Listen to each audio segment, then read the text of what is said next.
Hello, I'm Mike Squires, and this is the Couch Riffs Podcast.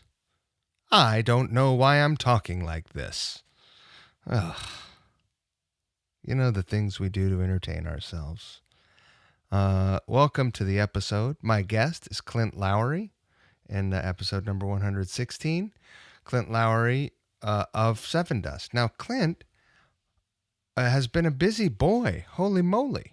You know, he's put out a record and an EP, and just in 2020, you know, right now it's October 3rd, and this whole post, I don't know, whatever. But I mean, we're in October. He's put out 2 records, and Sevendust has a record coming out this month, October 23rd, 2020. And they're gearing up to do a live stream concert to celebrate the release.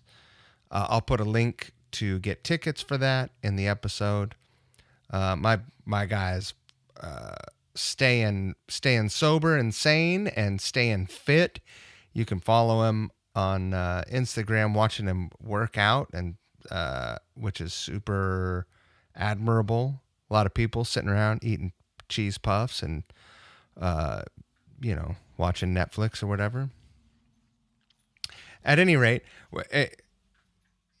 in the sense that neither of us seem to have time to be bored, we are very much kindred spirits, as well as being big fans of the 80s metal music.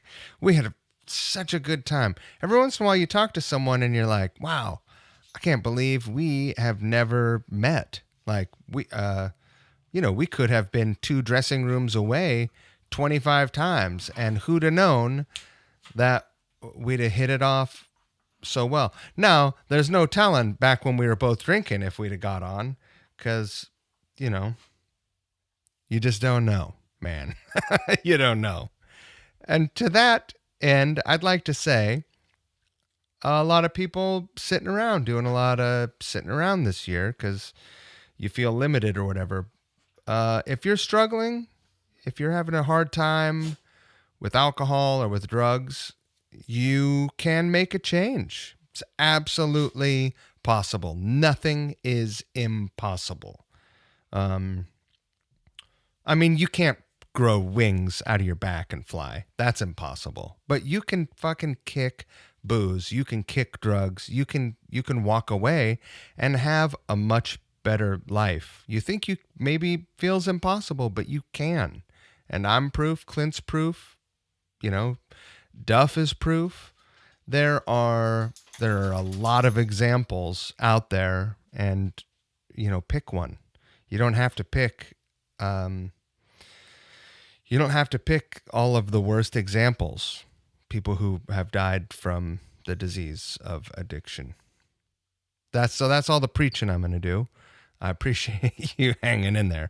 Clint was a great hang. I hope that you enjoy this conversation. If you like the Couch Riffs Podcast, you know what?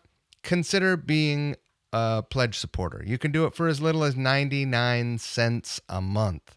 That's like a cup of coffee every 4 months, like every 4 months. 99 cents a month or more. There's some options to support at higher levels, but I'll take 99 cents a month. I'm out here doing my best to bring you the best that I can. And so if you want to support, I'd really appreciate it. Right now, I want to thank the folks who have been supporting. There are plenty of them. And so listen up. Thank you so much to Ryan Waters, Hayden Smith, Ryan Hooper, Matt Gabbs, Justin Jones, Doug Starkovic, Deja Colantuono, Rochelle Parker, Chris Smith, Adam Pranica, Dan Hurst, James Pope, S.J. Somerset Sullivan, Mike Lacerda, Jamie McParland, Dan Leary, Kathy Giordano, Rebecca Pellman, Danny Bland, Soto Rebellos, Ryan Crace, thank you Paul Hutzler, Hayden Smith, Justice Gash, Steve Hall, Teresa Morgan, Rolla Amplifiers, Perry Morgan, and, of course, last but not least, thank you to my co-hosts for wrestling in the background, my dogs, Mr. Big and Rosie Dog. Thank you to River City Guitars, the loveliest of lovely guitar stores located over there in Spokane, Washington. You know, you don't live nearby, go visit them, rivercityguitars.com. Go follow them on social media. You'll see a lot of stuff there on the social media, all kinds of cool stuff that hasn't made the, you'll see it as it comes in, you know? Every day is a buying day. My guy Bobby is out there hustling, cruising all over the western states, and buying up vintage, used, and generally cool guitar, bass, amps, effects, you know, the occasional drum set and the occasional keyboard. And so that he can offer it up to you at rivercityguitars.com and at the store. So you can also make an appointment to go see them, you know, if you'd like, if you're into that kind of thing, if you're into being at places. So if you have something to sell, you know, give them a shout, man. You know, give them a shout. Sales.rivercityguitars@gmail, or give them a call, 509-818-7693. Tell them Squire sent you. Why not? We're friends. Every week I pick something off the website, right? I feature it for 2 episodes. And this week is something really cool, something that I could imagine having myself. It's a 60s Supro Ranchero. It's refinished. I don't know what it looked like originally. I bet it was natural. I don't know. But the back and sides are black, and the top is like red. I think it's maybe fire engine red. I'm colorblind. You know this, guys. So, you know, this is like, it looks like an acoustic, like an archtop acoustic guitar, you know, with like one of those adjustable, movable wood bridges, 2 F holes, and like a trapeze kind of tailpiece, right? And it's got a humbucker up in the neck position. This thing, like, you're not going to be ripping a bunch of solos on this thing, but, you know, I'll bet this thing has got some magical songs in it. And you can have it for, you know, $4.99, or make them an offer. They're cool folks, you know. Perhaps you have something to trade. Perhaps, you know, what do I know? I don't know. The older I get, the less I know. But I know this is a cool guitar. I know you can have it for a song. See what I did there? And I know that River City Guitars is my favorite. So get on over there. Get a look. Don't forget the golden rule. You know, treat people the way you want to be treated. Don't be a dick. Think about how you can be a part of the solution and not a part of the problem. Don't fight fire with fire. You know, there are a lot of cliches that start making a lot more sense when you get older. And I never thought that would be the case, but it is. It's true. And don't be a dick, you know? Oh, go check out my limited edition merch too. I got some killer stuff. Yeah, you can find a link on my social media. I hope you like this conversation. I had a great time. I love you guys. What you got back there? Oh, behind me? Yeah. Yeah, so this room is like the entry room into our house. I mean, it's like the side. We live out in the country, so no one uses the front door in the country. You use the side door. And this is like the entry room, and it's where I have my little set my stuff up. Wherever I set my stuff up, wherever I'm living, it's called the champagne room. Yeah. And so the champagne room here it is. So I finally hung my guitars up. I got I got some old beaters. I got a hot pink Hamer Steve Stevens over here. Oh man, that's great. I got some boutique stuff. Like, have you ever heard of Cole? It sounds familiar. Not. He's a guy in Portland, Oregon, builds guitars, and I got a Marvin double cut. It's kind of like a junior. Okay. Bunch of Yamahas and a Reverend. I have a lot of oddball guitars, you know. Yeah, I was gonna say that's an unpredictable selection there. Like I love those. Some of those old like Charvels and stuff like that. I love Jakey Lee. I was a huge, that there was a whole bunch of those guys that I just thought were incredible. But Let's hit that right off the bat okay, because you bring up Jakey Lee, who I think is my favorite Aussie guitar player, which is like, I know not the most popular, like, usually he'll come in third, totally. I mean, I know people who take Brad Gillis over Jakey Lee, which is kind of like, well, you got to give it up to him for stepping up, right? Yeah.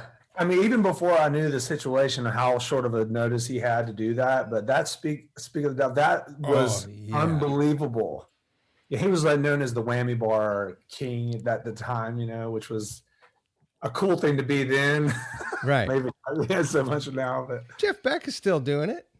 Yeah, he is. He's doing it. It's quality when he does it, to the next level. So, yeah.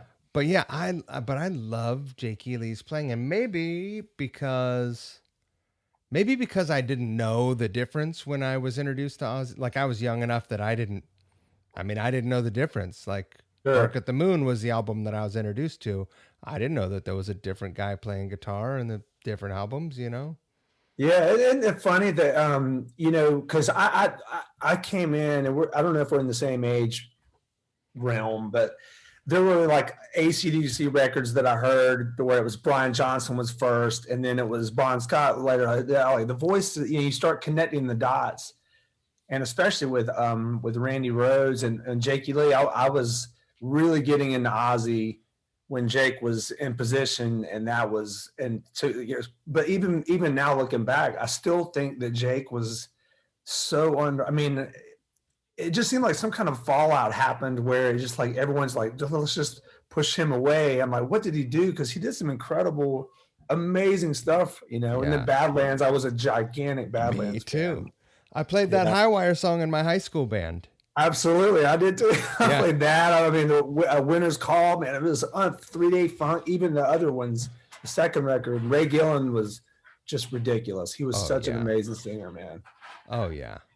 Well, what other 80s stuff are you into? This is great. This is like all day. So I got this White Snake shirt the other day. Like I grew up in that. I'm 48 years old. So all of that stuff, the Shredder guys, even the cheesy stuff, like I listen back to it now, and for some reason now I don't really care what anyone thinks about what the bands that I like, and for some reason I would just kind of hide that because of the stigma with being in a heavy band. It wasn't cool to, but I mean, you name it. I can go deep. I can go with Icon, Loudness, Sweet FA, Junkyard, all these weird bands, and I didn't necessarily like them, but I just I know all this trivia about these bands and every scene, Striper. I was a giant Striper fan. Yeah. Also, then, there was always that, Slayers and all those bands that were coming up. But Sabotage was a huge band I loved. Right. Yeah. Lizzie Borden. Oh, I covered Lizzie Borden songs because he always had stellar guitar players. Yeah. Or whatever those guys were. I forget their names, but God, they were unbelievable, man. Lizzie Borden, I've heard that in so long, dude. I don't know why. I love you. I don't even know why that popped into my head. I was just thinking of like the bands that were around doing it that didn't hit up to the next tier, or didn't like have a legacy career. Maybe those guys are still playing in Europe. I have no idea. Yeah, I know that they kind of get strength in numbers and they do these tours together. But it seems like I was talking about this with a friend the other day. I feel like the shelf life for bands back then, if you did 2 or 3 records, that was kind of like the standard career for a band in that era, and that was considered a success. And going to Sevendust, we're like, man, if we do, record, sophomore record, and anything above 2 or 3, we're like, that's the career, 5, 6 years. So I don't know what that was all about back then, but I mean, there was some great music. I mean, listening back to it, I mean, there's obviously the things that are cheesy and corny about it, but there were some really cool things also that I really need to credit in terms of like what made me the guitar player I am. Some of the minor stuff, the sadder things that I would hear. Sure. George Lynch's solos for a million years. That solo is, I still listen to it. I'm like, that's incredible, man. No one's, I mean, you know, it's so tasteful. I had the like in the style of George Lynch, you know, guitar lesson thing where it was they teach you, you know, maybe to get around copyright stuff, they teach you almost the exact solo, or maybe it was just that they were lazy. I don't know, but I learned that stuff inside and out, you know. Did you really? Oh God, I love George Lynch. And I've told this story a bunch of times on the podcast, so I'll keep it brief, but you know, 20 years ago I got a deal with ESP, and it took every ounce of energy for when they were like, all right, well, what do you want? It took every ounce of energy for me to go, not say, give me one of them kamikazes. Let's have it. Absolutely, man. Give me the kamikaze, man. The snake skin or whatever the other one. Oh, dude. I couldn't pull it off. I couldn't pull it. Now I would. Why not? Yeah. Yeah, because it's so, you know, I mean, it was a huge imprint for you and I. I mean, did you ever hold one though? Did you ever have the chance to hold one of the kamikazes? Not one of his. Yeah. I've held a bunch of crazy guitars. Yeah. But no, never one of his. I played one of those things, and it's fine, you know. I never wanted a shredder neck guitar, like I thought I did. You know, I had a Jackson in like 1991. Like I finally got a Jackson after, when people started wanting Les Pauls, and I had a Les Paul in the 80s. Yeah. I wanted to ask you because, you know, you probably probed and watched everything Jake Lee did. Like when I didn't know what kind of guitar he played on that Ultimate Sin live concert. It was historic. It was just an amazing live show that was put on video back then. We watched it a million times. Jake Lee solo where Ozzy yanks his hair and the whole thing. So I used to stop the videotape because I didn't know what kind of guitar it was. I couldn't read the headstock. And, you know, and then I found out, I guess it was a Charvel. So that after that, I searched for Charvels everywhere. And I was super poor back then, so I couldn't afford one. But I remember just trying to find out what it was. And actually, first time I ever played Charvel is the same thing. I wasn't super, it didn't fit. I played Ibanez a lot at the time. So it wasn't what I imagined it, like just kind of what you were saying. But I didn't know that, you know, back then I didn't know the difference. I didn't know I didn't know my dick from a doorknob, really, let alone guitar neck shapes. You know, like I just thought guitar neck.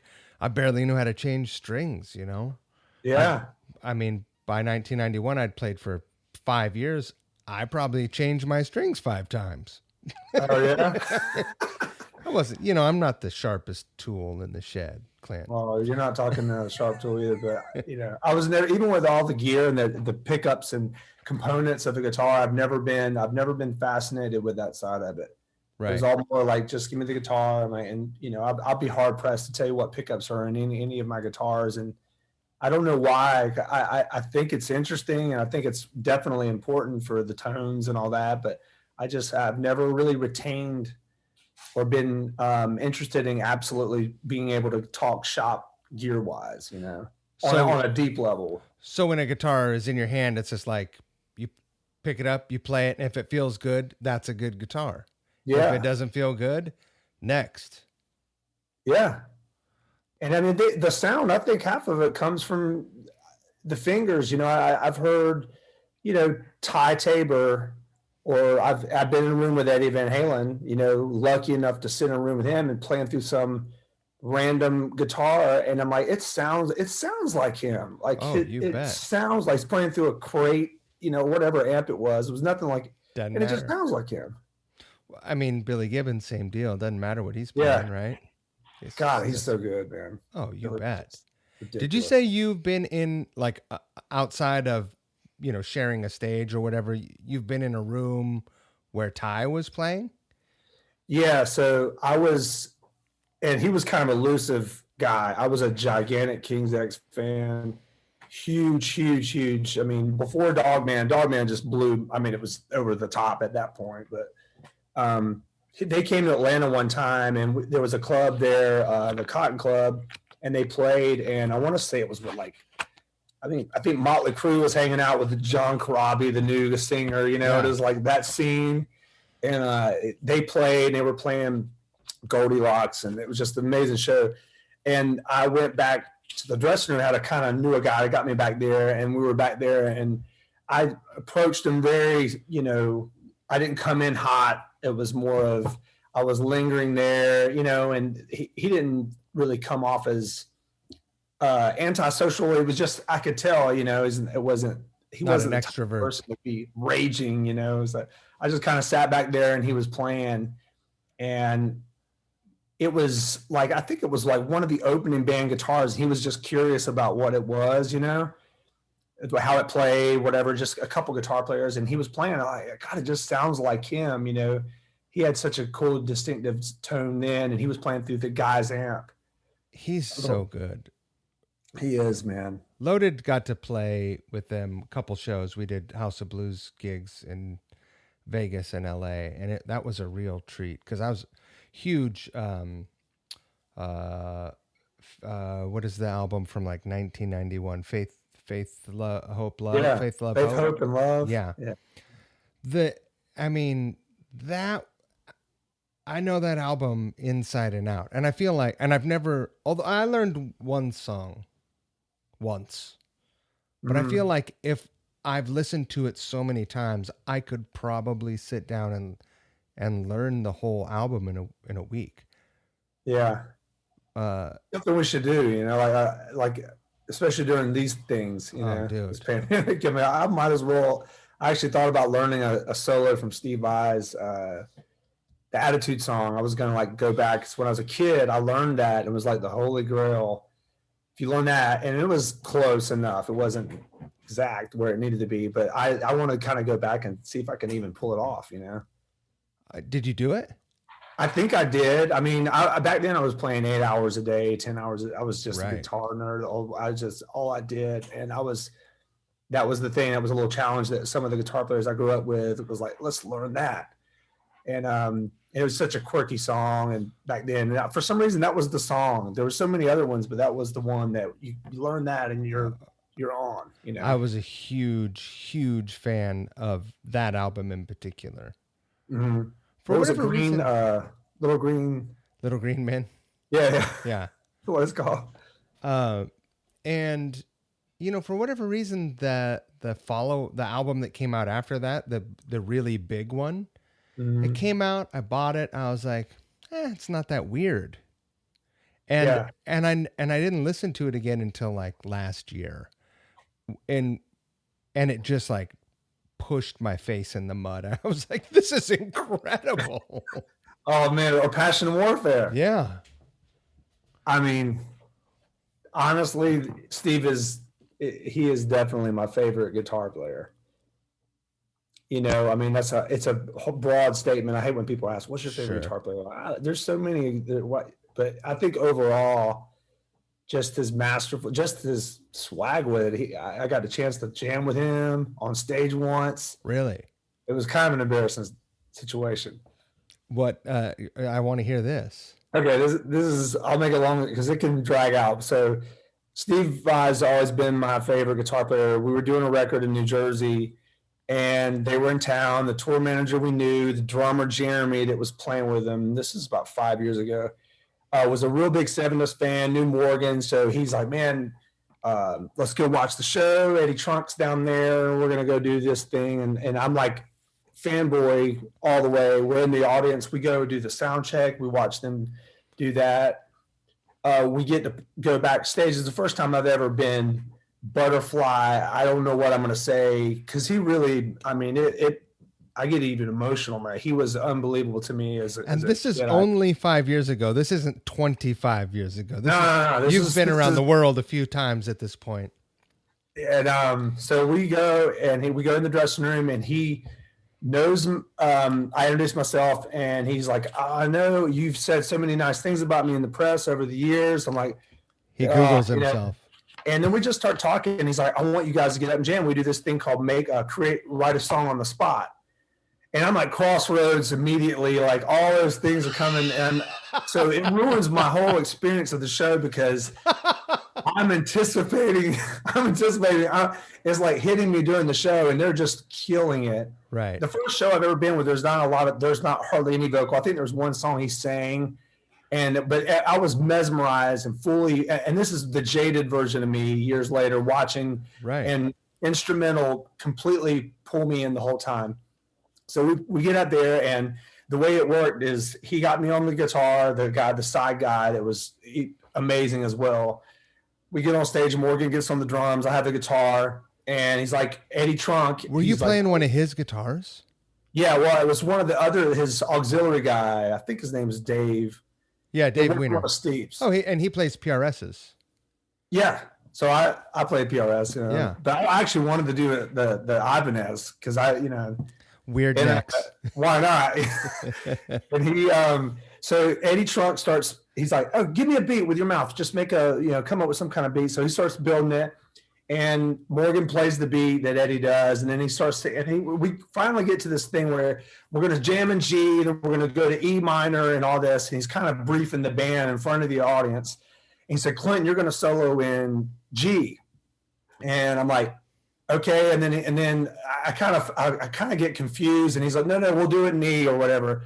And I'm like, okay, cool. So, cause that was my zone. Like the E, E's the only way, and I only had a few things I could pull out. So he's jamming, he goes, he's the band's doing the thing and it's working. I'm on the wah. I'm just kind of hiding out on the wah pedal, just playing this funky little groove, and then it gets down to him and I going back and forth, man, like face to face. And first, when it comes to me to do the guitar solo, I start in G, and I'm playing some gank notes right at the beginning. And Steve Vai, being the musical director, he just kind of looks like, I'm gonna have this guy's gonna. He didn't know, yeah, that I could play, and he's like, oh man, he's good. This is a loose cannon. This guy's not, he's not gonna play in the right key. So I immediately make the adjustment, and he, like, you can see, and he smiles, and so we go back and forth, and I have like two licks that I know that at least I can just not embarrass myself. Right. And we're going back and forth, and we're doing the thing where we're kind of improvising and harmonizing, just going up the neck. And it was unbelievable, but there's like a video of it, and he had a DVD, and there's like a bunch of people, a bunch of incredible guitar players did that with him every town. Or, sometimes it'd be Joe Bonamassa, it'd be Zach Wilde did it with him one night. Wherever he would play, he would invite guys to do that. Right. So I had that. That was my time. It was a crossroads moment. I didn't embarrass myself and got to play with him. And dude, he was so gracious, and he wiped the floor with me. I mean, it was, he was like, okay, that's cool little lick. I like it. I respect, but here, and he just handed me my ass, I can find that on YouTube. Yeah, you can. Oh, that's great. Do you ever go back and watch it every once in a while? Like, look at me. I mean, I would. Look at that. I couldn't find it for years, and Steve Vai posted it on his Instagram. Oh wow! That night, and it was on there just for a second. You can kind of see him and I going back and forth, and him doing the build a song thing, and so it's on his Instagram, a while back, and I wrote to him on there. That was the best night of my life, and he wrote back. It was just he's just such a cool dude, man, and man, what a career, what a creative mind, and right. But Sevendust has been together for over 20 years, yeah? How many years? We started in 95, man. Really? Yeah. I was thinking about it the other day. 95, we were a band. In 96, we got a connection, one of those lucky at the right time, right places. A little label came in and accidentally saw us, and then we just kind of got a deal and sat around for a couple years and finally got out after that. But it has been a pretty steady schedule of touring ever since. Like, I lived in Seattle. I would see you guys come through. It felt like every year, even sometimes more. Oh, absolutely. And definitely on a lot of festivals, and it's just, that's a lot of work. I think people, I know that I know that there's hardcore fans, and then there's fans, and then there are people that show up, right? Yeah. So just there. Right. And they're they're dragged there. Someone took them there. Or there's just nothing else going on. They're there. But I think that, people don't realize how much work goes into just being there for a band. Mm-hmm. Yeah. And that's 25 years of being there. And I did 5 years before that playing the cover band circuit, and which turned into turning into original band. So I was on tour when I was 18. I graduated a year early from high school to go on tour. So it never stopped. I did it, the only time, this has been the longest I've ever been off, Really? And yeah. And you weren't intending to, you have a solo record you were going to be touring. Yeah, that was going to be what I was going to do. And even with that, I was going to be, nothing high volume, just some shows to make a presence out there. And, I've kind of, you were talking about the work, it's work in a way where a lot of people don't realize that, coexisting with other people in small habitats is a lot of work. Being away, I have kids now. My whole life dynamic has changed. I'm a sober musician, so I'm pretty boring, and in the good way. I try to just, I had my run with all that stuff. I was, active alcoholic, drug addict out there for many years, and got out of that. And I've had the chance to tour and appreciate it with a clear mind. And it's all been important chapters, but it is work, man. It's a whole bunch of emotional stress, and if you have any kind of issues, it'll get exposed out there. Oh, you betcha. That's touring is an industry that will chew people up and spit them out. Mm-hmm. Mm-hmm. I'm also sober, and of course, haven't always been sober.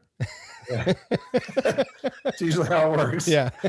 There are those people that are like, I've never drank a beer in my life. I'm like, what are you? How did you do that? The same thing. I think the same thing. Like, what? Like, just not one day. How does that even happen? Like, you were never even curious? They were like, I tasted my dad's beer once and it tastes terrible. Yeah, but what about bourbon? Yeah. There's so many other things. I mean, there's so many other wine and wine coolers. I mean, the list goes on. I tasted all of them. Yeah, I tried everything. They were all great at first. Yeah, totally. At first, they were amazing. Felt great. I mean, even beyond just the sort of submarine crew, claustrophobic transportation of a band and a crew. Like in the early years, you're in a van with a trailer. If you're lucky, you have a trailer. Maybe you have a van and a trailer. And then you feel like you've just won the lottery when you get your first bus, right? You're like, woo, look at this. I got a bunk. And high-fiving and all, yeah. But, that honeymoon even, that gets tired after a few months. You're like, whoa, wait a minute. This is not that awesome. I don't have clean socks. I don't remember when I had clean socks last. You're still stopping at Flying J's and Pilots, using the bathroom intimately with every trucker that's right. You know what I mean? You're people are like, they come to the shows and they look at the bus and they're like, oh, this is great. I'm like, it's a metal tube, man. It's got 12 guys in it, and everyone's farting on top of each other. Everyone's moods are different. Everyone's got problems at home. Everyone's overdoing something. And, I don't care what you're doing on there. You could be doing Bible school every night. You're still going to have conflict. Of course. Yeah. Eventually.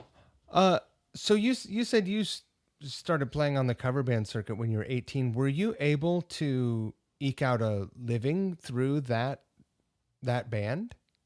Yeah, I mean, we did, man. I mean, I remember making, back then we traveled with our own production. So we built PA to have our own lights, had a rider truck and a van. It was a very well-oiled machine. And back then the cover band circuit was kind of a thriving thing. In North Carolina, Southeast, there was a whole circuit you could play.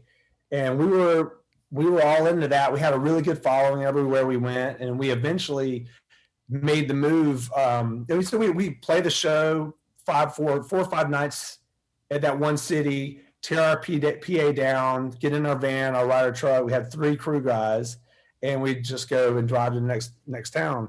And we'd make, $250 a piece. And we actually graduated to making about $600 or $700 a week. As I throw the number out because back then that was, you're talking almost 30 years ago. That was a lot of money, and that was a huge week. That was like, we're all like, we've done it, and we were doing it, and we were playing the cover circuit as an original band. We said we were one of the bands that would sneak our original set in, because there was either 3 1-hour sets or 4 45s. Right. That's generally the template. And we would sneak our originals in, and the people were coming with that. Every guy in that band was just a fantastic musician. Our work ethic was, second to none. We loved it. We would go rehearse during the day, play all night. We just loved it. We were young, and we just loved it, and pushed each other, and is probably, one of the best bands I've ever played in. And it was kind of like the musical college, it was. I tell my son and all the time, but that was my college experience, was playing bars and learning how to perform, learning how to read crowds, learning how to tour, right. how to do budgets and, all that stuff. That's a great way to learn the business side. Holy crap. That's amazing that you were able to earn that much money. I remember being a real snob when I got to Seattle. I grew up in a tiny little town, right? And I had no business being a snob. I grew up in a trailer. Same here. Not a fancy trailer, That's single wide in North Carolina, man. Yeah. So, trailer raised, and, joined the Marine Corps, got out of the Marine Corps, went straight to Seattle. I needed that bit of confidence. You did the Marines, huh? Yeah. But wow. I needed that to, I wasn't a very confident kid. I was a big mouth, and it was, not false confidence. What is this? Insubstantial confidence. But your mouth was writing checks and your ass getting cash. Yeah, pretty much. Yeah. Still does, really. Let's not kid ourselves. Yeah, that's okay. But I got there, and I remember I met some folks that were doing cover bands, and I was like, no, I'm gonna do the thing. And they're like, okay, cool. Well, we're making a lot of money and playing gigs, and we have an original band. So I don't, but I don't know what the hell was wrong. I know what you mean, though, that we were looked down upon. But do you know how much money I make? Because I still get, you get that little thing that says like, hey, here's what your Social Security, you're old. You're getting email for, I'm your age. I'm getting emails for walk-in bathtubs already, Yeah. Like old people stuff. Like here's your shoes. Here's your medical grade shoes for your future guy. Oh, man. But you get that little notice. It's like, hey, you're going to make this much Social Security because here's the amount of money you made every year for the last 35 years, right, of your working life. 1994, I made I'm not exaggerating, and then it's an approximation, but I made less than $6,000. Yeah. That's how much I made all year.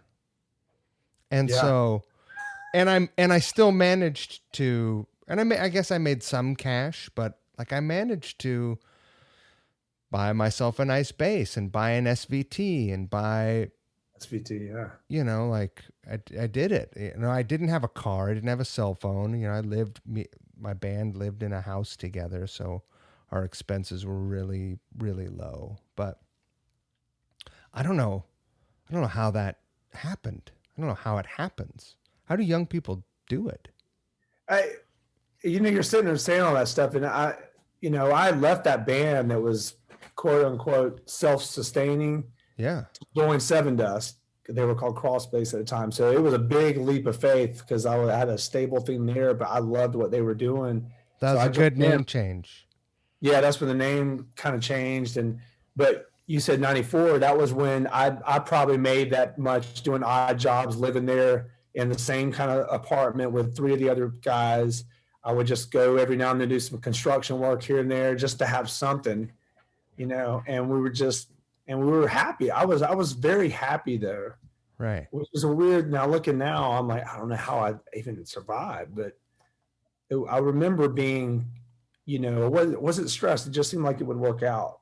I was definitely really anxious for something to happen, but it didn't seem like until we actually got a little bit of that little like lucky break, like I told you, until that happened, there was no hope in sight. There was a few labels that turned us down, and Right. we were just happy, man, just playing. Well, because that was the deal, right? Mm-hmm. Did you have any idea, like, you would 25, 26 years later, you'd still be going? I mean, No. when you're even, let's face it, 26 years ago, I didn't think I'd still be alive right now.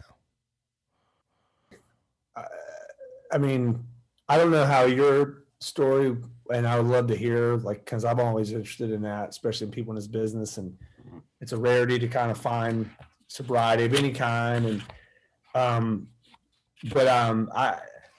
when it was, I remember that being almost the way that you wanted to go, in a dark way. I was like, yeah, for sure. At that age, I'm like, I don't care, I'm gonna it'll be a badge of honor. It'll be what the hell do I want to be old for? The blaze of glory kind of thing. I'm like, oh man, I was so naive and idiotic back then. But I think I still would like to go out in a blaze of glory. Me too. Yeah. I would much rather Dwayne Allman went pretty cool. He went out in a motorcycle accident, right? Dwayne Allman. Yeah. How old was he? I would love to be on like a space shuttle that like exploded or something. Yeah, I've been watching the Challenger, so if I could be on a spaceship and go that way, that would be great. You hear about Squires? Yeah, he was on the space shuttle, so the SpaceX launch that failed. Oh. He always wanted to go to space. Yep. Yeah. And that's not far-fetched, because they're going to, eventually 20 years from now, you will still be croaking around, and they'll do the tours where you can go and do the little thing. And maybe we'll both be lucky enough to be on one of those space crashes. Oh, man. I wouldn't mind. There'd be a way to go. I would love to see the Earth from space.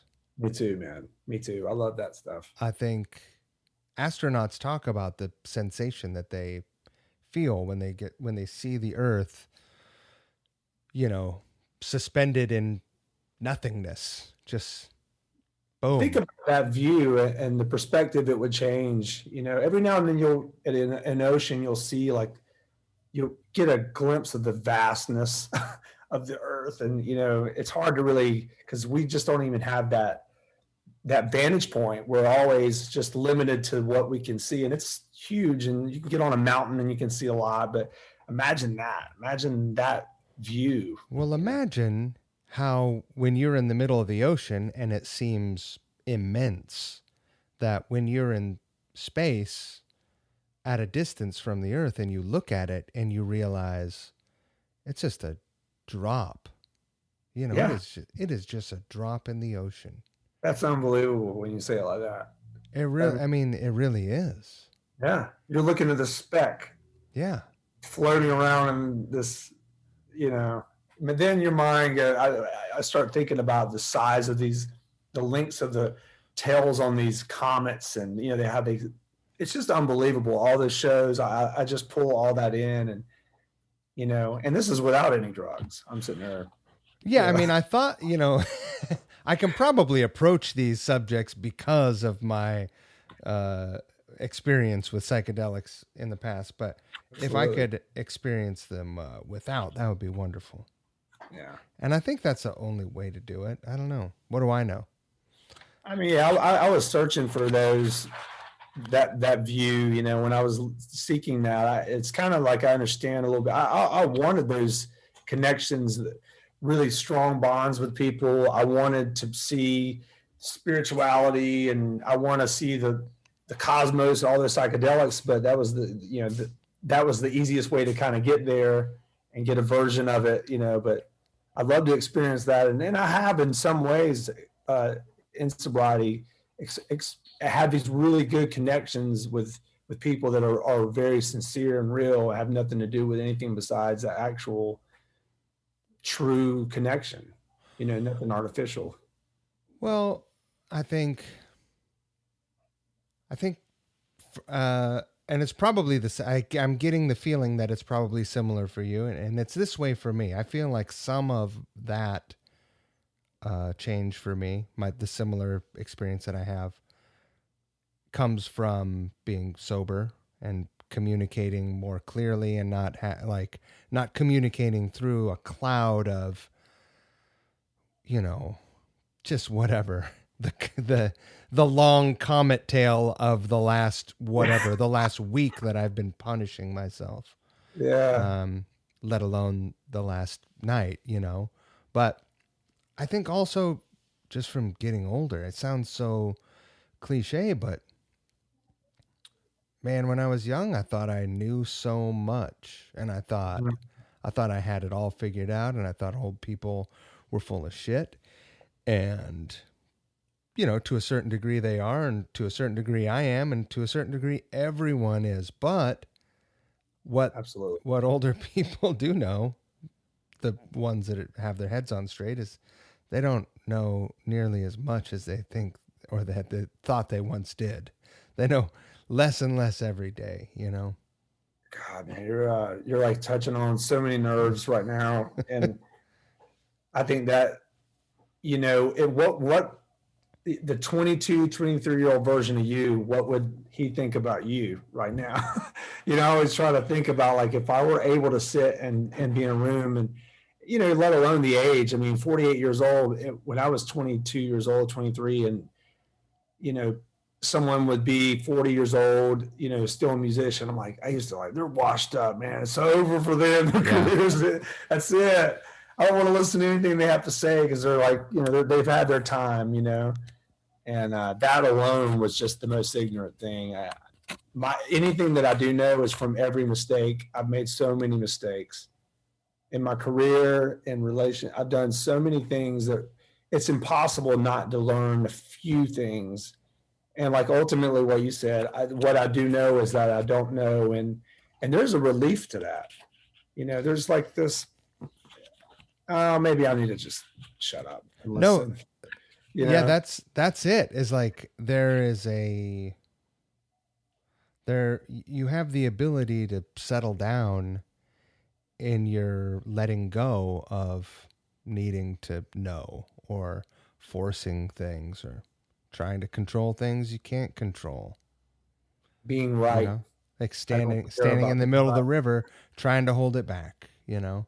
That is a fool's errand. But I wasted a lot of time with my arms out in the river, buddy. I'm not immune to it still. There's things I still want to control, and sure, people, places, and things, man.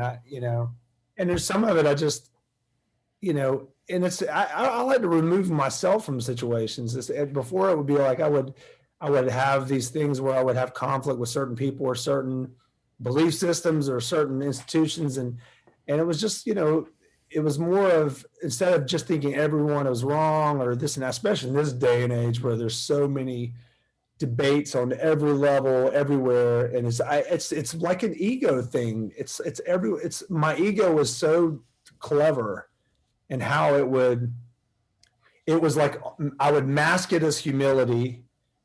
I would, try. It was almost a manipulation of sorts, and I really had to get rid of myself with that, and in terms of the way I viewed everything, and having this need to be right. I'm in my 40s now. I have more perspective on things, and I have this like a pedestal type mentality, and I had to really check that in a real way, because it was just making my life kind of it was just difficult. I was always in some sort of a conflict that was always in my head, just like rehearsing arguments with people in my head that weren't there, and imagination is a powerful deceiver. Yeah, and I was winning these arguments. I was like the best debater in the world, So I was, and I just, it was all ego. It's like what am I scared of? What do I need to prove, or why do I have to do it? If everyone said, "Okay, Clint, you're right," I'm like, then what? Right. Like then you're just an asshole. you know, like it's just I don't know. I'm kind of babbling a little bit, but you kind of unlocked a bunch of things in my mind that just things I'm working on in my own personality and surviving all this stuff we're going through. And it's yeah, it's hard. It's if you have conflict with another person, it's hard to not imagine how that's going to go. Like you have to really tell yourself, let go of it, and just communicate with that person. If whatever issue you have with them, if it requires communication, or if maybe it just really requires not being around that person or that situation, because there's nothing wrong with that, right?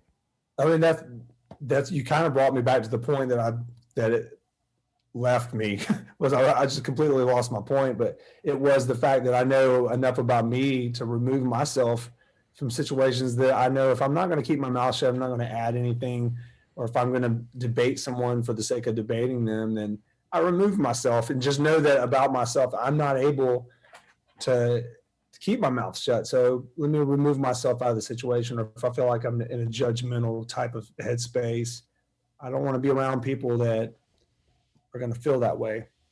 Right.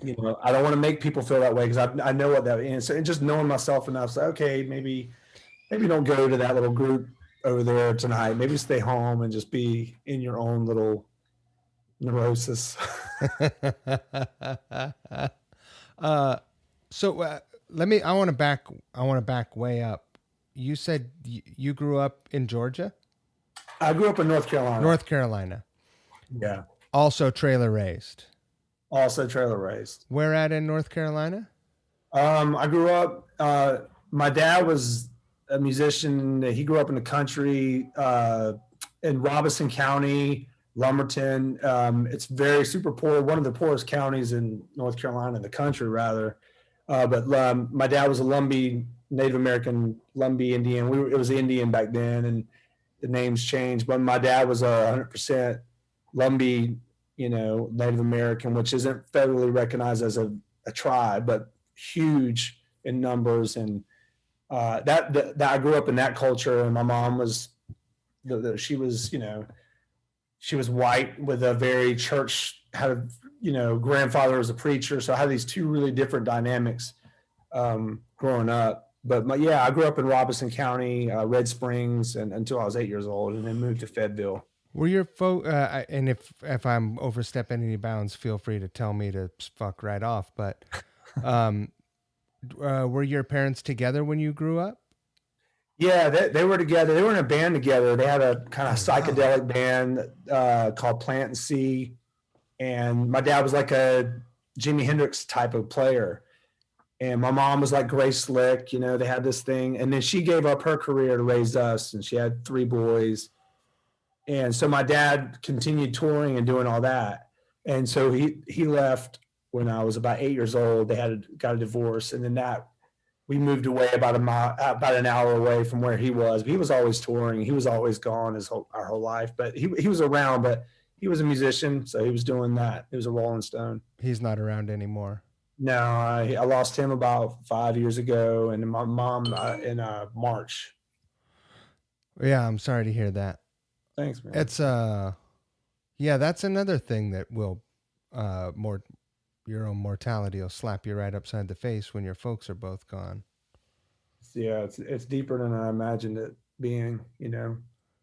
I always wondered when I was young, like I just like what I can't imagine what and I even had weird relationships with my parents, but it's weird. It's just Do you have your parents still? No, they're both gone. Yeah. Okay. Sorry, man. My old man died when he was 52, and his father died when he was 52. So there was there's just always been this. I was the overachiever in the family. I was like, well, I'm not going to see 52, you know. Yeah, I'll be I'll be lucky to see 50. But yeah, I have a different perspective today. yeah. Thank God. Me too, man. I was the same way. Um, but that's amazing that you grew up in a. Did your mom still like sing in the house? Yeah, You yeah. guys I were mean, encouraged to like to sing and be musical. yeah, she was really, really musical. She was amazing in her own right. And I think they were almost, I don't almost say competitive, but my mom was a wild card. My dad was, he was like always the band leader of every band he was in. So she would just go off on these. She'd be wild, and I think it freaked him out. You know, he's like, I'm gonna get you pregnant. You're gonna stay home and raise my kids. You know, he was old school, but yeah, she was always, even when they divorced, she found another drive in her, I don't know, I want to say maybe her late 30s, early 40s. She put a band together called Nothing Fancy. It was a country band. They were really good. It was an all-girl band. They would be jamming in the living room, and you know, there was always cables and old Sun amps and weird, like, you Wow. know, the old guitar cables with the little, you know, the very, I Yeah, forget what the type of cable, all really psychedelic stuff, always around it. So that gear was always there. You know, there was always very musical. There was always something going on musically at our house. that's so cool. Yeah. Uh, and when your old man came around, did you? I mean, did you have a relationship? Would you see him when he came through? Yeah, man. I mean, you know, looking back at it, he always really tried to be the father, you know. I was resented him. You know, he was obviously a guitar player, and I was a drummer first, and then became a guitar player. Pretty much, not despite him, but I wanted to be as good as him. I wanted to. I don't know. Looking back at it now, he was always he was very close to my older brother, and him and I were a lot alike. So I think that was part of our. It was just a lot of the. He'd come around and make him feel bad about not being around because he'd started this other family, and you know, but looking back, he really cared. He really supported me through some dark times, and he was a good dad, man. He was, you know, and being a musician now, seeing he was just trying to make it. And I know if he would have gotten any kind of gig that, you know, would have paid him the way that he should have been paid, he would have taken good care of us. He just, you know, Right. he was a hustler, man. He didn't know how to read. He went and joined Is the that circus right? when he was 12 years old, 13 years old, you know, and then they were picking cotton and working on the farm, and he just jetted and started this thing, you know, and so he had a lot of obstacles in his life that he would go in and charm people and walk into a club. Hey, I got a guitar, play these Jim Croce songs and James Taylor, and he'd do one man shows all the time, and that's how he made his living throughout his, you know, the rest of his life, you know. Right. Yeah. Yeah. You know, I think I used to have some. I mean, I let go of resentment for my father a very long time ago. But you know, for my mother, when I realized I was her youngest child and she had me when she was 21. If I had 3 kids at 21, Could you my imagine? life would have been a lot different, you know, and it took me a long time to consider that and realize like how hard it was to raise kids as a single parent, you know. Yeah. Not easy, you know. No, man. My mom was super tough, and there was some volatile. She had a couple boyfriends that weren't not the best, you know, and Sure. a lot of crazy things broke off at our house, man. I mean, it was not a, you know, I say there was music, but there was a lot of parties, a lot of aggressive guys coming around and pushing us around, and there was the bad, but she was a tough woman, man. She didn't, you know, she didn't let anyone mess with us, but she was raising, you know, I remember her pawning her guitar. You know, when we would run out of money, the lights would go off. And she was a teacher. She became a teacher. She's trying to take care of all three of us, you know. She went and got her college degree. And Wow. yeah, man, she was I think she enjoyed it a little bit at first, but it was always music. She never got to do what she wanted to do. And she gave up her career to raise us, man, you know. So I'll always owe her for that. Anytime any success I ever got, I always gave her all the credit because it's for her. You know, she didn't get to do it. But both your parents got to see you do it. Yeah, absolutely. And they must have been really happy to see that and really proud of you. Yeah. My dad, man, like he'd still come around. He was such a better musician, you know, so he'd come around, he'd say, man, I like it, you know, but I don't know what tuning are you guys in? You know?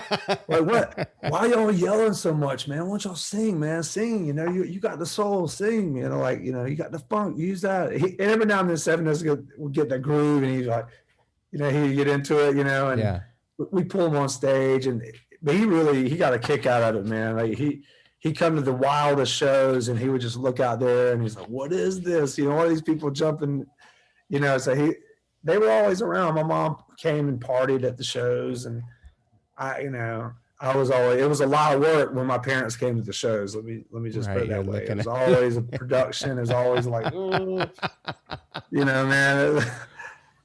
But they did get to see it. My mom was my biggest supporter. She would always tell me, do your own thing. You know, I said, I don't sing that great, Mom. She's like, you know, there's a lot of people that don't sing great, but they are good songwriters, you know, just sing with conviction. And she say a lot of real important things like that. So in her 70s, you know, she was still saying, like, I never looked at things she said like, oh, you're just old. She'd say really relative and current pieces of advice. Like she knew the dynamics, she knew streaming, she knew all of those things that were going on. She's like, so I'd always have these intelligent conversations with her about the changes. And, you know, she was super political too, which I never got to know that with her, but right. You know, she knew she was sharp, man. Yeah. That's amazing. That's amazing, man. Yeah. Yeah. I'm sorry. This year must have been tough for you. Yeah. But also, let me say this. Your mom's right. I've been listening to your solo record, and you can fucking sing, man. Come on now. I'm all right, man. I'm a backing vocalist that can get in there and make things happen in the studio and sing. I have learned a lot more about it and have a lot more respect for people that sing in duration. You know, I was always a good guy to go, I could sing a couple lines and hey, and sit there and look at the singer like I could do that, you know. Right. And do it. I'm like, oh, okay, yeah, this shit's hard. Yeah, you know, step on up then. It is hard. I commend you for that. It's great. Win them over when they don't like you, you know. Right. Well, I mean, you certainly have a good what do you call it, mark to aim for. Sevendust, you guys' front man is incredible. Yeah, he's a natural, man. That's what he does, and it seems effortless for him, and that's one thing I respect, you know, of what he does, and especially stepping in that realm. And I told him the other day, I was like, I don't know, man. Everything that I underestimated the gig. You know, I said, I've been doing this a long time, and I write a lot of vocal parts, and he's one of those guys. He's a feel guy. I write stuff out, and here's a scratch vocal, and he's like, oh, that's cool, and here's what I'm gonna do with that. But so we've been a good team, man, for each other. But yeah, it's definitely something that I look.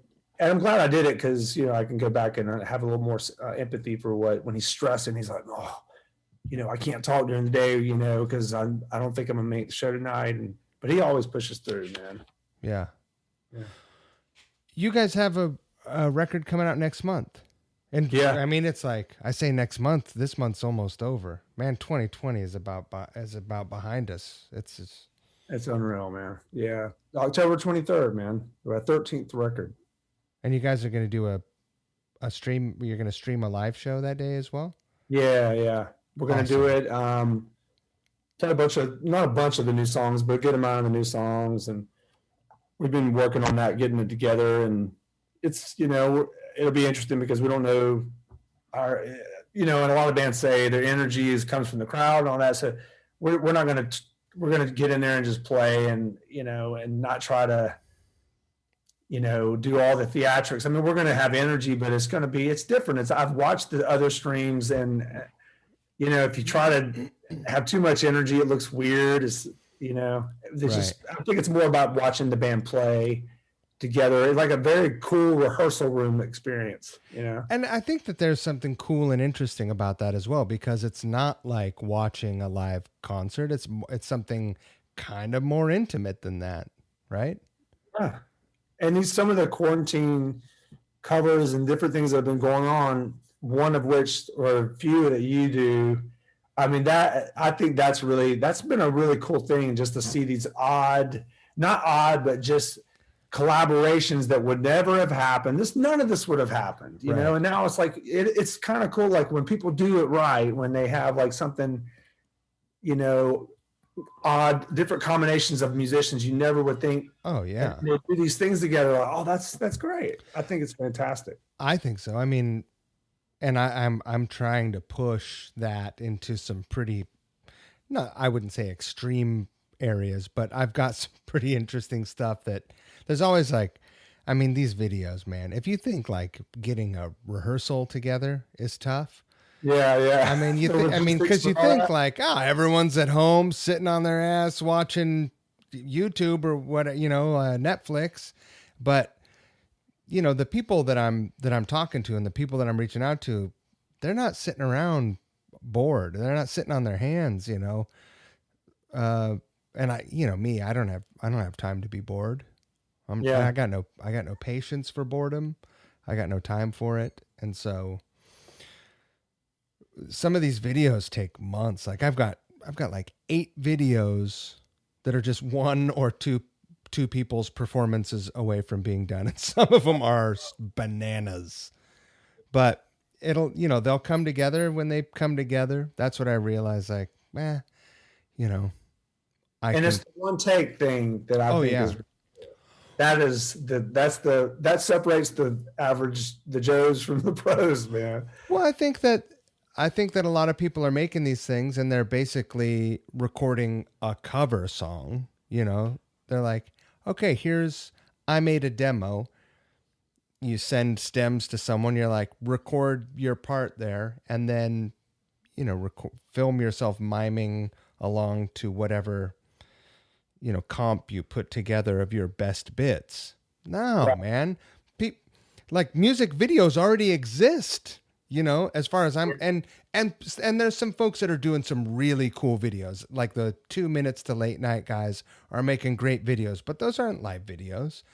I love it. I love those videos, but I figure like, what can I do to put myself aside? But the safety net is gone, yeah, get rid of it. More dangerous, and there have been people who have said no to the invitation because of that. My insistence that it has to be one take. And these are musicians that are performing on a high level. These are people who, are professional, well-known musicians. I know a lot of those that when I get in the room with them, I'm like, damn, how did you have an entire career? But my question to you is, so it's one continual take. Can there be multiple takes of one? You're trying to get one from start to finish, obviously.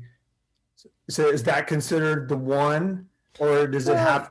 Can you do like, oh man, I almost got to the very end, I ganked a note, so you just do another one, but it's still. How does that? What's the? Oh, it doesn't have to be the first take. Okay. When on the original ones that I was doing when I was on a couch with someone, that was the rule. There, it was like, we can rehearse it as many times as you want. I don't learn the song really properly and sort out my exact part until I'm sitting with someone, because you don't know how they're going to interpret the song, right? Yeah, that's true. So I'll learn the framework. If I'm playing guitar, if I'm playing bass, I'll learn the bit and then sit down and, maybe we'll do something a little different. There's a backing track, and so that is static. That's not going to change. Yeah. So but you're in the same realm.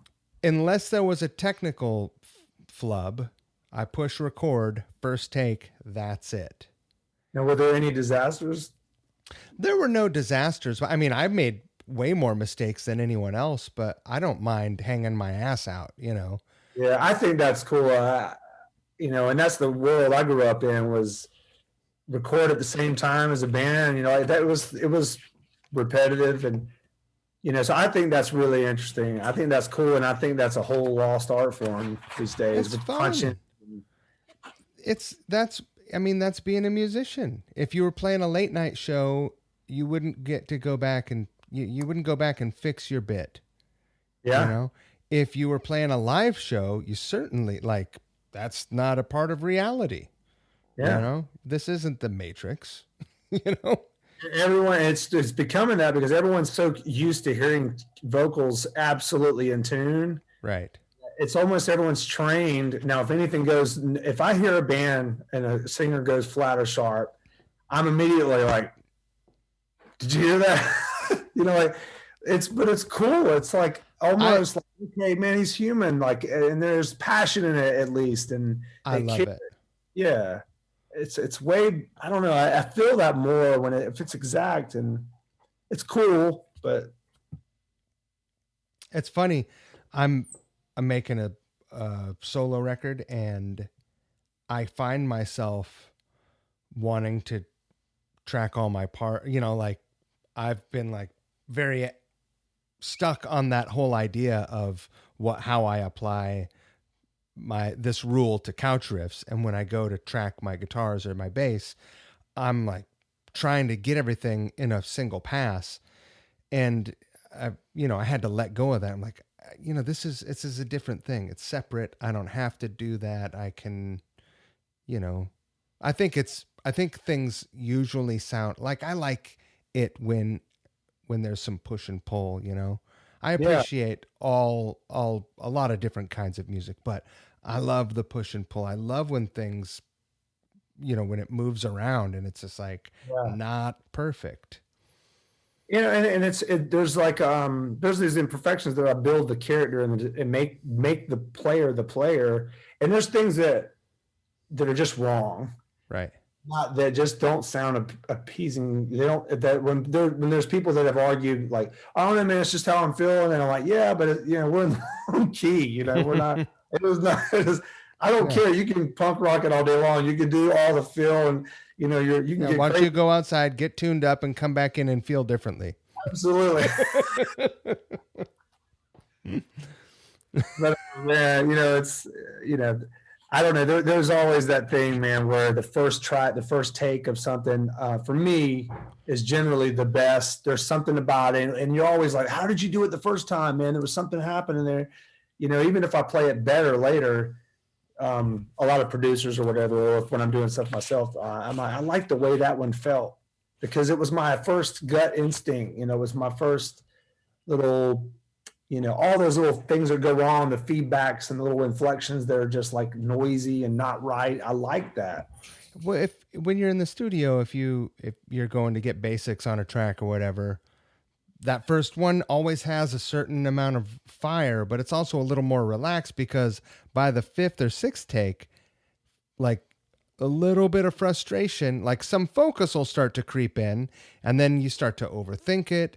Maybe where something wants to be laid back, you're up on top of the beat, and it starts to feel a little tense. And I think you're exactly right. I mean, I could tell you've done it. I mean, that's something that a lot of people don't get. They don't understand. Like you see, I go safe after 5 or 6 takes. I go safe. I start reeling it in. Anytime I've done an improv, I love improving it. That's just the art. I love it, and I think really amazing things happen. I write out solos or obviously songs, but I love improvisational with bands, especially with the 3-piece. Yeah. And you're just vibing on each other, and you explore, and you got the right players. It can really be a special thing, and that's all first take. That's all gut, and I'm following the bass player and drummer seem like they're going to go here, so I'm going to add. It's just a cool thing, man. I love when I watch bands do that. You can really, you can feel it when they're connecting. Yeah, it's yeah. Cool. No, it's magic. It's magic. It's like watching. It's a dance. Yeah. And a lot of bands, I mean, not to be the old guy, but I mean, the dynamic now with software and everyone being able to, with software drums, I use all that stuff, but Sure. there is something to be said about getting in a room and, it isn't easy unless you get the right combination of players. There's a lot of times Sevendust will get together and it's just more chaos than anything, but we still write like that as a band. Like we still vibe out and look at each other and smile and those things that happen in the garage days, that's just, and then when the producer is watching that, he like last record we did, there was an intern there. He's like, look, this is what used to happen. This is what you're witnessing is what bands used to do. They hash it out together. And do you guys write in the studio? I mean, not like we used to. We used to do, well, there's always a portion of it that is written. Like I'll come together with the framework of the music, or John will, and then we'll get in and I'll leave the bridge open. I won't write a bridge. And then we get in there and then we'll end up, sometimes it's really a lot like the demo. Sometimes it's complete. It turns into, we'll take one tiny piece and then I hear the real drums and the low end of the bass. I'm like, man, let's do this instead. Let's speed it up, 10 BPMs. And, and then, so there's an organic element that's injected in each song, and that's always the key. It's always the better song, because we're all part of it, and I can write the whole thing, hand it to the band, and they'll play it and they'll put their stamp on it, but it's not the same. I'd much rather everyone be involved on some level. I like that too. Yeah. I do. This record, did you guys, how did the record come together? This record's coming out next month. Did you guys record this year with? No. We did it last October. We came off the tour, the All I See Is War, the last tour cycle, and we're like, I had just done my solo record, recorded it, and I knew we were going to need some time off, and everyone wanted time off, not this much time off, but right. We decided that, hey man, we're getting along. We got some songs in the tank, some ideas that we were excited about. Let's try to record this record, after the cycle, since we're all kind of, it made sense because we were, as long as we were getting along, that was a huge thing. We didn't want any tension, and we know our band, we're original members, man. We've done this a long time. We know how, okay, let's back away from each other. It's a whole art form, and we felt good about it. Like, man, imagine if we get this record in the can, we can just relax. And so we did it back in October and November. We didn't tell a lot of people. We didn't film anything about it. And anticipating that we wouldn't come out until September of this year. So the pandemic has been painful, but we were kind of built to wait anyway, Not that we're going to play shows anytime soon, but the original plan was going to be to release a record in September. That's crazy. Yeah. And then, I mean, I like the whole thought process and approach to making the record and then taking some time away from it. It's almost the opposite of how, like, everyone, you take some time after a tour, you go off, you write, you come together, boom, you're emailing ideas around, you thrash out the record, and then all of a sudden the press starts, and it's just like wash, rinse, repeat, right? Absolutely. And was the case 90% of our career. Right. We did the second record right after the tour cycle because we were too naive to tell them we needed some time. Right. We just, back then, I was like, the momentum, but, it was a risk because we were like, man, I don't know. We could get in there. And I had a really good, I was really working really well with the producer.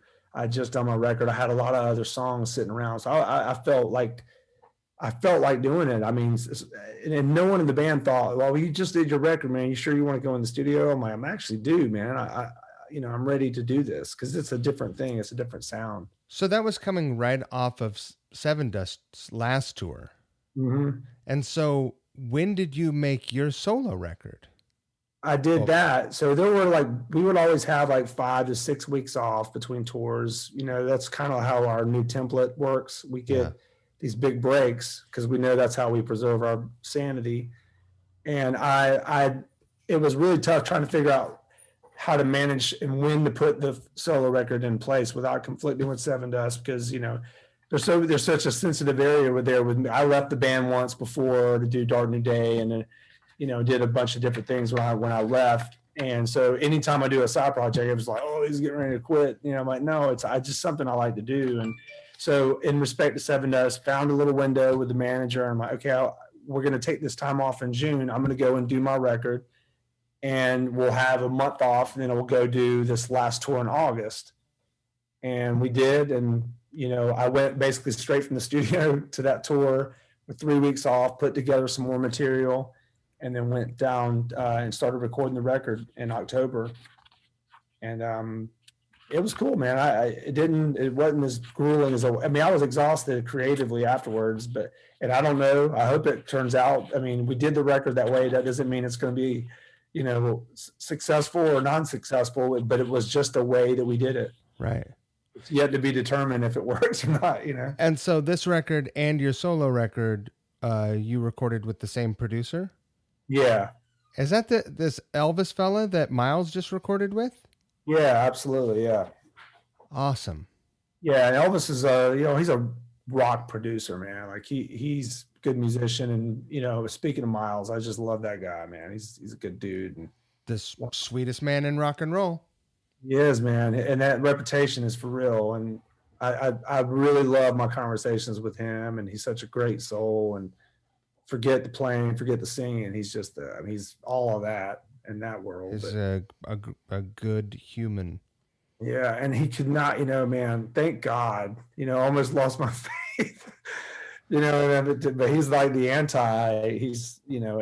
I think because of Miles, not to tell his business or anything, but because of how he had to start in Mayfield 4, and it was like starting to go, and then he kind of got pulled back, and then he got this other chance. And I think he really appreciates it. He deserves it, man. Everything he has, he works his ass off. It's, he was a legend. I'm a Northwest guy, right? I lived in Seattle, and this band that my first band, they were from Spokane and moved to Seattle. And so they all knew Miles. So I started hearing about Miles in 1993. Like people, They were talking about him like, oh, Miles. He had this band called Widow's Party. And then, and I think that Zia was in that band as well. Oh, okay. I think so. That's cool. And then, what was his? He had a band called Citizen Swing that I think it was kind of like a fusion band, because dude can rip. Oh, dude, all day long, and it's tasteful and it's good, and it's painful to watch because he's one of those guys that he doesn't just like, he's not like shoving it in your face. Like that's what I feel like. I feel like I'm always like, just make people think that you're better than you are, and just say like you're like, I had my two respectable licks. Like, and I'm like, and people are catching on to it too, man. I even asked Miles not too long ago. I was like, man, you got to give me like another lick. I need another, like, and I'll take one move that's flashy and it's cool, and I'll do my interpretation of it. But I laugh about it all the time. I need another one, man. People are on to me now. Like they're like, yes, it's the Clint lick. I'm like, oh. Do you have any sort of like guitar practices that you apply? Like, do you say like, oh, I'm gonna try to learn some country lick and then see how I can apply it, or I'm gonna learn how to do this or that? The country thing, man, that's always been the chicken picking, and the finger picking is my weakest area. Slide is one of those things, and I've had all this time to learn it over the years, and I think those are two of the best techniques and coolest things to listen to. And and sometimes people anticipate me, they give me a guitar and they're like, oh, yeah, they think I can do that, and I'm not. I'm not a very good acoustic guitar player at all, Right. especially in the studio. But it's one of my goals, man, to start picking up and actually, because there's so much cool content. I know a lot of really good players that would give me some help, and I'm actually going to start taking lessons again and make that my goal by, before I'm 50, to be able to just be a better guitar player. And what I'm getting ready to write for my next little thing is going to be a lot more organic. It's going to be a 3-piece thing. It's going to be just live recorded that way. And so I want to be able to play at the level that I need to. And it's going to be like, cue the Rocky montage. It's going to be like doing all the things. You're going to have sandbags on your shoulders, like, and throwing the guitar over. You're gonna sandbag the guitar and throw it over your shoulder like Steve Vai did. Yeah, the helmet, and like practicing all my stuff. Arpeggios, like, I should record myself day one working. Not that I'm going to do arpeggios, but that's another thing I'm not great at. Just like record myself day one and then day 365 and yeah, dude. Yeah. So are you thinking like a more guitar heroics focused, like flashy, throwbacky kind of a thing almost? It's more like a tribute to my dad and what I grew up, the more funk groove thing. But like, imagine like, and I hate when people do that comparison, but it's like if like Gary Clark Jr. and Nine Inch Nails, like there's some elements about synths and things like that, like, but not doing it necessarily with that, but just some of those effects and, really the chimey, airy delays and stuff like that. I want to incorporate that, but with very, just organic feel. I want to do more. I want it to have a more soulful overall thing, but I want to have these alternative. I don't want to be scared to do. I don't want to do like a blues rock record. I want there to be that element in it where that's maybe the core of it, and then it takes some really crazy left turns. I'm so tired of active rock. I say that and not defend anybody. It's just I'm tired of standardized. I like more of the standardized stuff. Actually, it's more of what's kind of. I just feel like it's time for a challenge, man, and I want something to mean something more than. I feel like I've done formula stuff for a while, and I'm ready to break out of it. And I want to make a record that means more to me than some of the past things. And I'm really proud of what I've done, but I feel like I want to just challenge myself. I feel myself getting lazy, and I don't want to do it, man. I think that's good. I think that's the best thing that can ever hit a person. Like as soon as you're content, I mean, you're dead. Yeah. Right? People hear it, man. They can snip it out. I think if you stay hungry, I gotta sing it, man. I gotta sing it. I can't not sing it. We have a band picture where it's like Loaded and Twisted Sister together, and it's like it's one of my most cherished photographs. It was like the 25th anniversary of You Can't Kill Rock and Roll tour. You guys and them in the same picture? Well, it was like a festival, but we shared a dressing room. It was like one of these things, Italy. They don't really have their shit together. JJ was our manager for the first 2 years of our career. Is that right? JJ French, yeah. Yeah, that's nuts. Yeah, that's nuts. He was the manager of the band. He was with them when I first joined the band, and yeah, we had some good years with JJ. He had some crazy Twisted Sister stories. Do you know Snake from Skid Row managed Loaded for a little while? Oh yeah, that's cool. And he got up and played with us once, and he can play guitar. He and Scotty both can rip.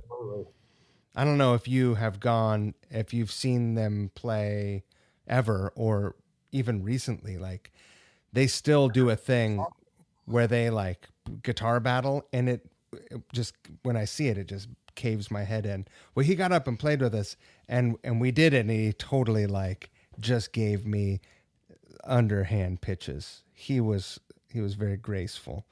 Really? He just underhand pitched to me the whole time. He let me be the winner. He let me shine. That's He cool. he shouldn't have. He should have taught me a lesson. Right. He practiced for a year, like, what, that movie Whiplash, Yeah. where he fumbled some show and everyone kind of went hard on him. So the next year he had practice and woodshedded that whole year. I love that movie, man. I think that reminds me of that though. Had he gone hard on you, that whole you would have been like, that's it. Probably so.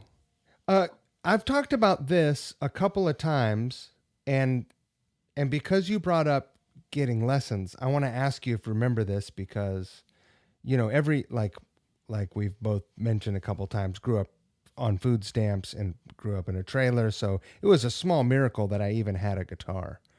I actually got a guitar because my uncle, who was not very much older than I was, he played drums, not very well, but he played the drums, and he cut the tip of his finger off at work and got a settlement and loaned my mom enough money to buy me a $200 amp and guitar kit. That's a great story.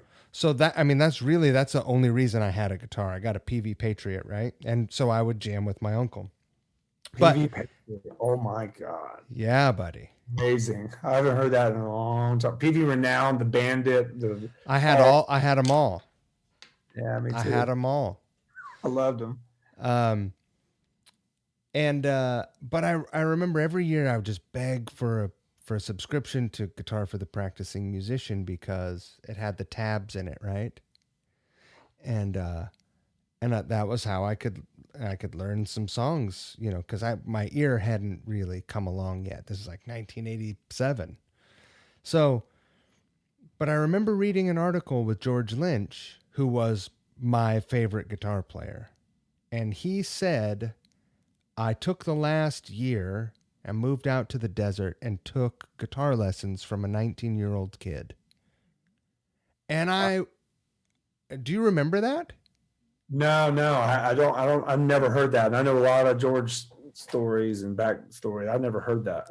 It just fried my wires, because first of all, I couldn't imagine a 19-year-old kid that would be bold enough to give George Lynch guitar lessons. It seemed like the solos, you could just hear George getting better. Oh, like from Tooth and Nail, and then like everything just started getting like, they did that, obviously Dream Warrior, but then what was that?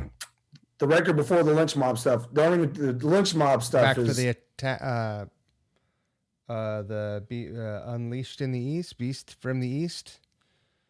That was a live record. Yeah, it was a live record. It was what was the record there? I can see the cover. It was a pretty big, like, kind of it was really kind of like simplistic sounding too, because George was just on fire. You could tell like he was going into the stratosphere as a player. Man, what is it, man? It's like I know it like I'm gonna pull it up. Burning Like a Flame was on it. Burning like a flame. Back for the Attack. Back for the Attack. Yeah. That's it. Yeah, Back for the Attack with the dragon crest on the front. Yeah, of course. They have arguably the worst videos that have ever been documented, which are now the best videos. Oh, yeah. Are you kidding? I mean, now people are making videos that look like that as a, that's a stylistic choice. That's like a fashionable throwback choice. Purple weird lightings in the background, and it's dry ice hanging, fog hanging on the floor. I love all that stuff, man. Like it just makes me happy. I saw them so many times because they were one of those bands. They were a hard working band. They were out. I mean, they opened for everyone. I never saw them headline a show. They never got their come up. in that way. And I think they had some like heat over there. You know, they had some, because those are the YouTube videos. I go down the rabbit holes and watch in their prime. I always find these bands and like look at them in their prime, and were they as good as I thought they were? Like, Right. the last rabbit hole I went down was TNT because of Miles. Right. And I went down TNT, Tony Harnell and Ronnie Latecro, and you know, and they were shredding back then, man. It was unbelievable. There was, I mean, the 80s, there was an amazing explosion of athletic guitar playing. Mm-hmm. And then it took a real nosedive in the 90s, you know. No People solos. got excited about other things. There was that scene in the Metallica movie that's so amazing. You know what I'm talking about? When they're talking about, I've watched it so many times. I just think that it's incredible. Documentary, yeah. So there's some kind of monster one, and they're like, you know, playing guitar solos just like, you know, dates music and makes it whatever, this and that. Kirk was like, yeah, but I mean, not having a guitar solo does it too. It dates it to now. He's like, you know, we've been a band for 30 years. What are you talking about dating our music for? I bet the Stones never have that conversation. No, they don't. They make the rules. Yeah. They make, you know, and it's funny because Kurt solos, I've never been like a gigantic fan of Kurt Hammett solos. I love, I mean, some of them are just burnt in my brain. You let it what it is, but stylistically, it's like, but I hate to say that because I don't want to take anything away from Metallica because I love Metallica, but yeah, you know, but it was always like he got lessons from Joe Satriani. There was always the rumor, you know, that Joe Satriani taught him, like, why isn't he playing the licks like him, you know? But they probably did like one lesson, you know, but right, exactly. I think we'll probably start winding down. I feel like I could talk to you for 3 hours, man. I'm having a good time. I had a feeling this was, I mean, Mike, you know, connected us, and I had a feeling. I went back and watched these things, you know, did the history, and you do some cool stuff, man. And I didn't know it was going to go to this level though. Like right away, we're like JQE, like, oh, that's Flint. I would love to put together, you know, I know that probably your next couple of weeks, I don't know when you guys are going to go start rehearsing, but I would love to put together a video, and we'll build a band, you know, and figure it out. It'll be try and put together an unexpected band and pick a song that I'd love to do it. I'm all in. Just let me know, and I won't let you idle too long with my part. You know, it's a lot of times it's the drummer. Finding a drummer that can track themselves, you know, is hard. My engineer is great at making things sound good, you know, and so far I've been very lucky with folks, but yeah, it's hard. Well, let me know, man. I'd be honored to be a part of it. It'd be something cool to focus on. And did I send you the playlist? No. Oh, well, I'll send you the playlist. I have a Spotify playlist, and you know, it's a public playlist, so there's not like some weird, you don't have to punch in a password or anyone, you know. But there's a couple hundred songs on there, and you know, if something there grabs your eye, just hit me with an email and let me know. There's a big 80s focus in the playlist. It's kind of like, I wouldn't expect anything else, you know. Yeah. We're doing 80s. There was a lot of other stuff in there, and I kind of weeded a lot of stuff out, you know. Yeah. But yeah, just and if you see something in there, you're like, oh, Dio, but not that one, like this one, like, yeah, okay. You know, if it inspires you to think of some other song, great. Okay, I think we'll be on the same wavelength. I mean, you said Dio just then. I'm like 13 songs popped up. I want to listen to it. I loved it. Yeah, yeah. I saw him a couple times. Yeah. I saw him with Rough Cut when I was a kid. Just Nice. Rough Cut, you know, they were first coming out.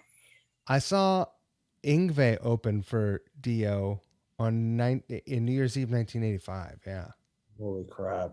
I would have freaked out. Pretty rad. Yeah. Pretty rad. Ingve was like over the top right then. He was killing it. I still, you know, I think there are 2 Ingve songs on that list. And I'm just like, you know, I'll be lucky to get through a bass part on one of those. I mean, I can't do that shit. Remember Ingve played the bass and his vibrato was always like guitar vibrato on the bass. Did he play the bass on the record? Oh yeah, he of course. Yeah. He's the only one that can play with himself, you know. Right. That's a double entendre. Yeah, he's a phenomenon, man. The tone and the Fender, he you know. Oh, dude. Well, dude, I had such a great time. Thank you so much for hanging out with me tonight, and I wish you the best of luck with touring once things open up and when it's safe for everyone to kind of start to be around each other again. I know everyone's hungry for that. And the live stream, I think I'm going to tune in and watch that. So good luck with that and with rehearsals and with the release.